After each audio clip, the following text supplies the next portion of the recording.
Kakinada medical కాలేజ్లో లైంగిక వేధింపుల కేసుకు సంబంధించి అప్డేట్ అందుతోంది.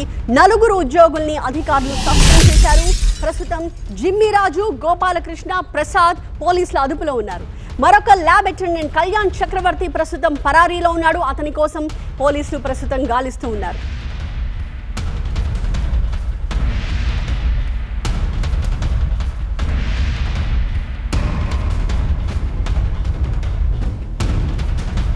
కాకినాడ రంగారాయ మెడికల్ కాలేజ్లో లైంగిక వేధింపుల అంశం ఇప్పుడు కలకలం రేపుతోంది. విద్యార్థినులు ప్రిన్సిపల్ కి ఈమెయిల్ ద్వారా తాము నిత్యం ఎదుర్కొంటున్న లైంగిక వేధింపుల గురించి వివరించారు, విన్నవించారు, కంప్లైంట్ చేశారు.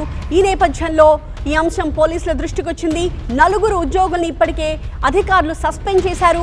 అయితే జిమ్మిరాజు, గోపాలకృష్ణ, ప్రసాద్ అనే 3 ప్రస్తుతం పోలీసుల అదుపులో ఉన్నారు.